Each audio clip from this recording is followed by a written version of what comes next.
Around the world, populist leaders are connecting with voters fed up with politics as usual and exploiting anger at an establishment out of touch with ordinary people.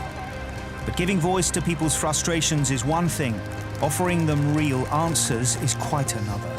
The secret to Singapore's clean streets, timely public transit, and well-respected institutions is simple.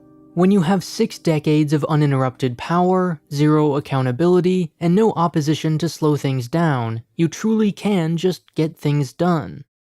Singapore's anti-democratic tendencies are neither unusual in the world nor especially egregious in comparison.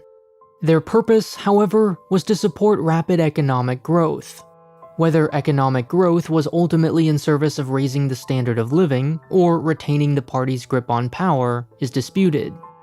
What cannot be disputed is that it has now achieved that all-important economic growth. See, unlike Maduro, Chavez was a charismatic and beloved leader. In the 90s, he burst onto television sets across the country. He blamed government corruption and Venezuela's elite for the economic inequality. His populist message resonated with the country's poor, who eventually helped bring him to power. The key moment in his presidency came in 2004 when oil prices surged. Venezuela's petroleum-dependent economy started booming, and Chavez went on to spend billions from the profits on social welfare programs for the poor. He subsidized food, improved the educational system, built an enviable healthcare system, and reduced poverty by more than half. These programs certainly helped the poor, but they served a purpose for Chavez as well. In order to be re-elected, he needed to keep these millions of poor Venezuelans happy, so he rigged the economy to do just that. He didn't scale back Venezuela's dependence on oil, and his unrestrained spending led to a growing deficit, which meant all of these programs would be impossible to sustain if oil prices fell. After Chavez's death, when Maduro took office as his handpicked successor, that's exactly what happened. Oil prices plummeted in 2014, and Maduro failed to adjust. Hyperinflation has made medicines and food that were once subsidized unaffordable for Venezuelans poor, who now make up about 82% of the population. His face is recognized all over the world, the young medical student who became a revolutionary icon. Your Honor, this is Ernesto Che Guevara. In the early 1950s, he left behind a privileged life as a medical student in Argentina to travel through rural Latin America. The poverty and misery he witnessed convinced him that saving lives required more than medicine.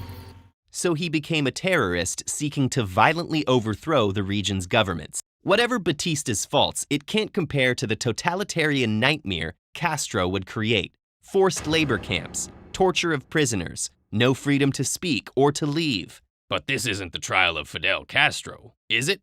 Che Guevara was instrumental in helping Castro seize power. As a commander in his guerrilla army, he unleashed a reign of terror across the countryside, killing any suspected spies or dissenters. He also helped peasants build health clinics and schools, taught them to read, and even recited poetry to them. His harsh discipline was necessary against a much stronger enemy who didn't hesitate to burn entire villages suspected of aiding the rebels. Let's not forget that the new regime held mass executions and killed hundreds of people without trial as soon as they took power in 1959. The executed were officials and collaborators who had tormented the masses under Batista. The people supported this revolutionary justice. Which people? An angry mob crying for blood does not a democracy make.